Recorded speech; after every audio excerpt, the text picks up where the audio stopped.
Doctor की भाषा तो समाज की भाषा होनी चाहिए। यही कानून के साथ है।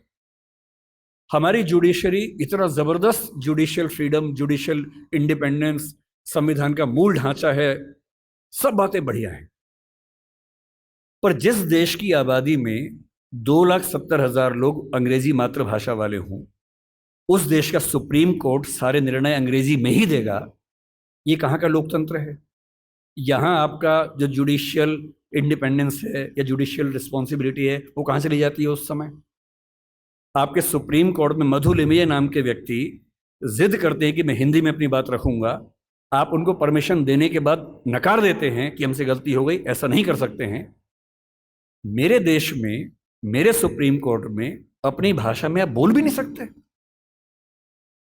आप 28 राज्यों में से केवल 4 राज्यों में हिंदी में हाई कोर्ट में बात करने की परमिशन देते हैं। पर लोकतंत्र का मतलब क्या होता है? कुछ गिने चुने एलिट्स के हिसाब से जनता अपनी भाषा बदलेगी या जनता की भाषा से प्रशासक भाषा बदलेंगे अपनी?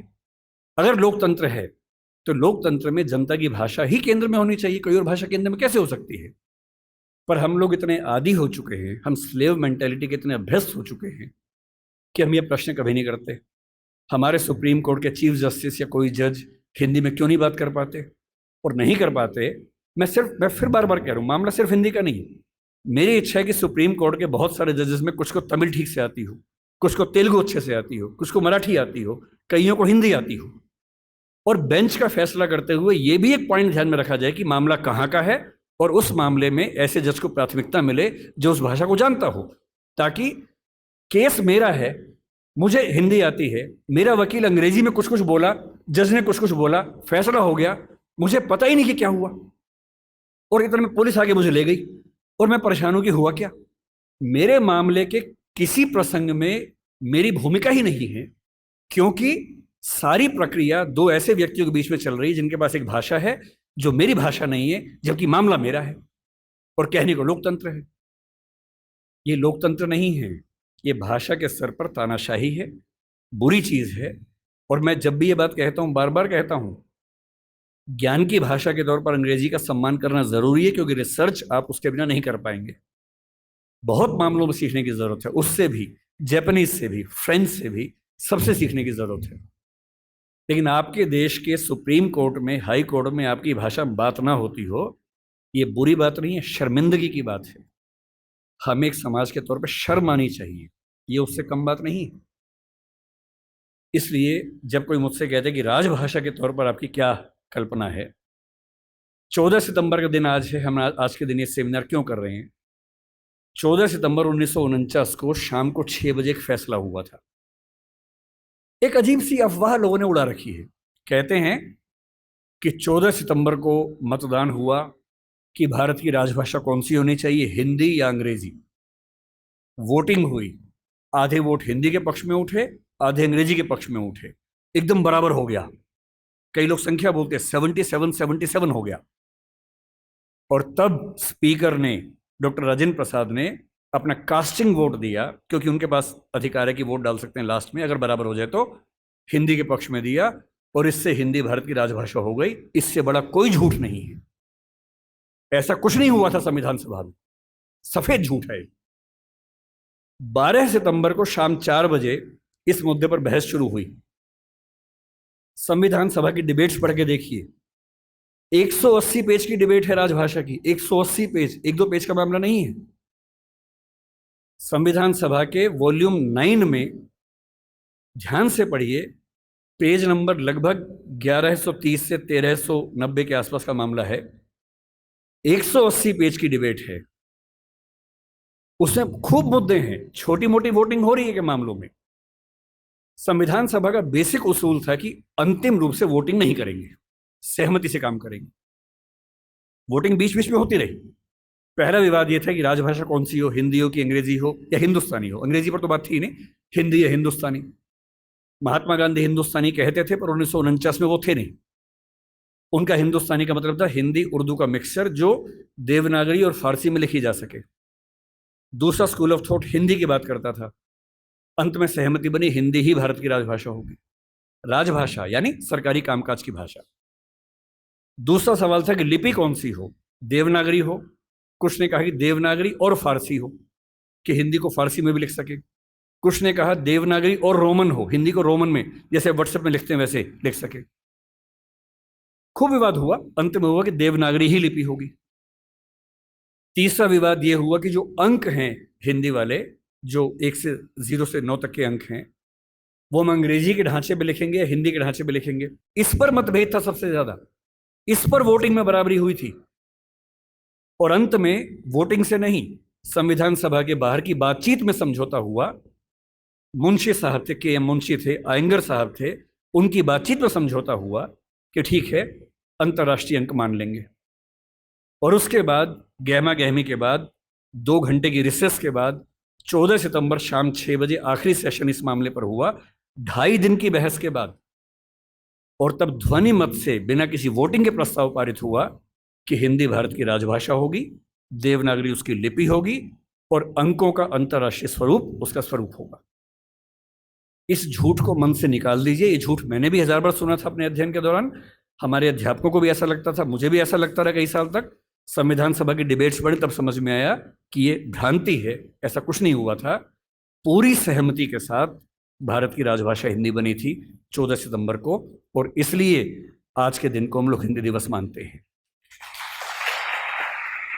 और क्यों ना बनती, आप सोचिए क्यों ना बनती। दुनिया में 2 तरह के देश हैं, एक इंग्लैंड जैसा है, फ्रांस है, स्पेन है, जर्मनी मान सकते हैं, आज के समय के जर्मनी मान सकते हैं, उस समय का तो नहीं, आज के जर्मनी मान लीजिए, आप ग्रीस को मान लीजिए।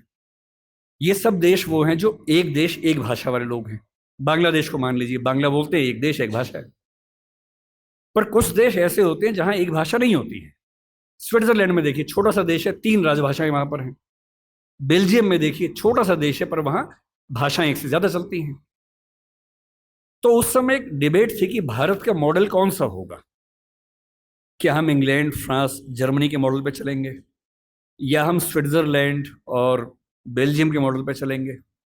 तो क्योंकि भारत में भाषाएं बहुत ज्यादा थी, उस समय हमने 14 भाषाओं को संविधान में स्थान दिया। शुरू में 13 को दिया, बाद में एक और जोड़ दिया। तो अब तो खैर 22 भाषाएं हैं 8वीं अनुसूची में। डिबेट ये थी कि भारत की राजभाषा कौन सी हो। ऐसे मामले में 2 ही फैसले हो सकते हैं। एक तो ये हो सकता है कि भाई जितनी महत्वपूर्ण भाषाएं सबको बना दो। अगर सबको बनाएंगे तो हर डॉक्यूमेंट 10 भाषाओं में बनेगा, वो आसान काम नहीं है। दूसरा, लोकतंत्र में क्या तरीका है, जिस भाषा को बोलने वाले समझने वाले सबसे ज्यादा हैं उसको बना दीजिए। यही सहमति बनी।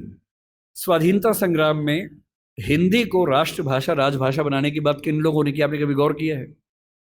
हिंदी को राष्ट्रभाषा बनाने के सबसे बड़े समर्थक कौन थे? महात्मा गांधी, गुजरात के थे, गुजराती आदमी।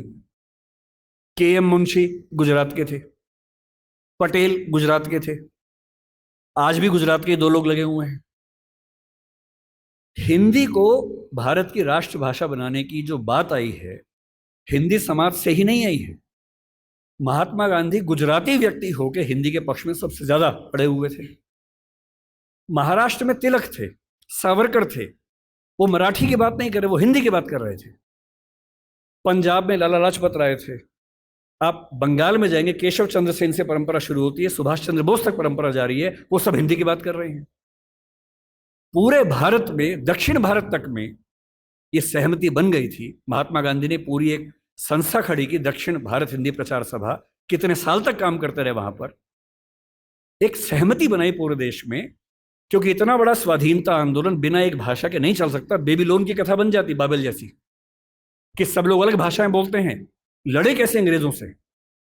इसलिए कांग्रेस ने 1915 के आसपास से ही भाषा पे काम करना शुरू किया और ये मान लिया कि जब तक अंग्रेजी में काम करेंगे वकीलों का आंदोलन रहेगा, जनता का नहीं बनेगा। वो वकीलों का आंदोलन जनता का आंदोलन तब बना जब लोक भाषाओं में लड़ा गया, और लोक भाषाओं में सबसे बड़ी भूमिका हिंदी की रही। आज अगर कोई मुझसे पूछे कि भारत में कौन सी राजभाषा या संपर्क भाषा बन सकती है, आप डेटा देखिए, सेंसस को देखिए। हिंदी बोलने वालों की कुल संख्या पहली, दूसरी, तीसरी भाषा के तौर पर भारत में कितनी है इस समय? 69 करोड़ है 2011 के सेंसस में। 57% ऑफ पॉपुलेशन भारत की, first, second, third. First language में 43.6% है, तीनों मिला लें 57%, 69 करोड़ संख्या है। क्यों है? 10 राज्य हिंदी भाषा वाले हैं, फिर वो सारे राज्य जो संस्कृत से ही बने हैं वो हमारे ननिहाल के हैं। इसलिए आप महाराष्ट्र जाएंगे, क्योंकि मराठी संस्कृत से बनी है, आपको मराठी हिंदी में दिक्कत नहीं आती, क्योंकि दोनों की रूट सेम है। यही गुजराती में है, यही पंजाबी में है, यही सिंधी में है, यही असमिया में है, यही ओडिया में है, यही बांग्ला में है। ये सातों राज्यों की भाषाएं संस्कृत के रूट से बनी हुई है, इसलिए हमारी रूट सेम होने से दिक्कत नहीं आती है। केवल दक्षिण भारत की चार भाषाएं मुख्य रूप से, और उत्तर पूर्व की, असम की आगे की भाषाएं। उत्तर पूर्व में भी आप अरुणाचल प्रदेश जाइए, हिंदी में कहीं कोई दिक्कत नहीं है। अरुणाचल प्रदेश में बड़ा आश्चर्य की बात है कि हिंदी सब बोलते हैं। अंडमान निकोबार जाइए, हिंदी सब बोलते हैं, वहां पर कहीं कोई समस्या नहीं। हैदराबाद में हैदराबादी हिंदी चलती है। मुंबई मराठी क्षेत्र होकर हिंदी का गढ़ बना हुआ है।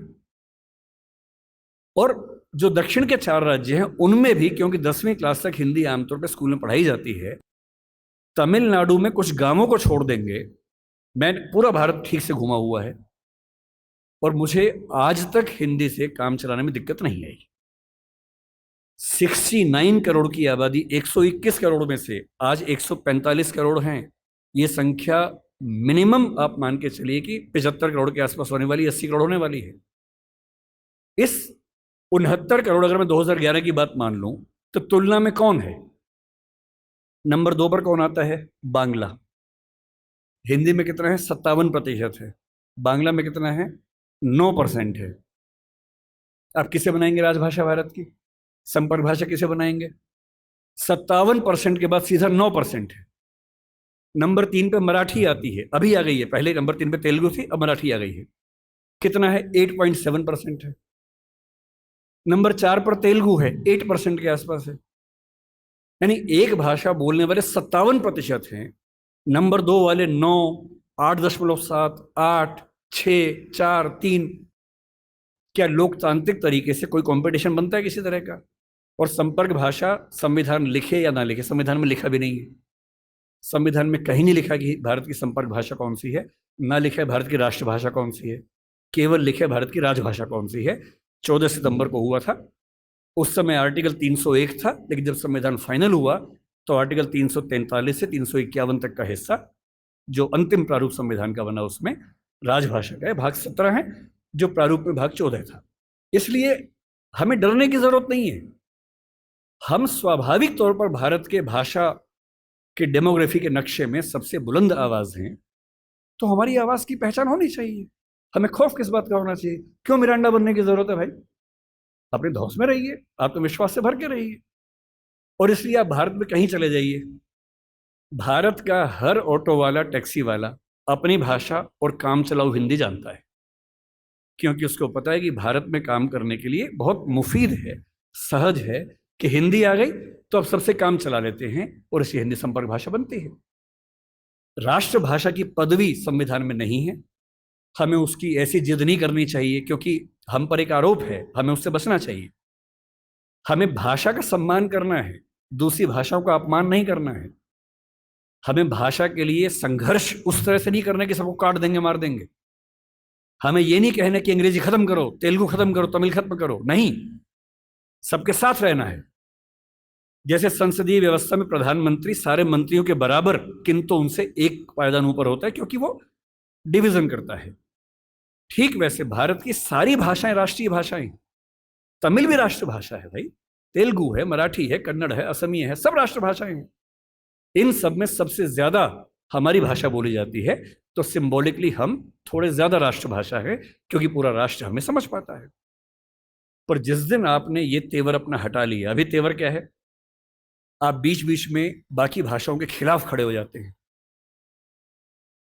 बड़ा खराब लगता है अगर आप दक्षिण भारत की भाषाओं का विरोध करेंगे और फिर कहेंगे कि वो हिंदी सीखे। कोई मजाक है क्या?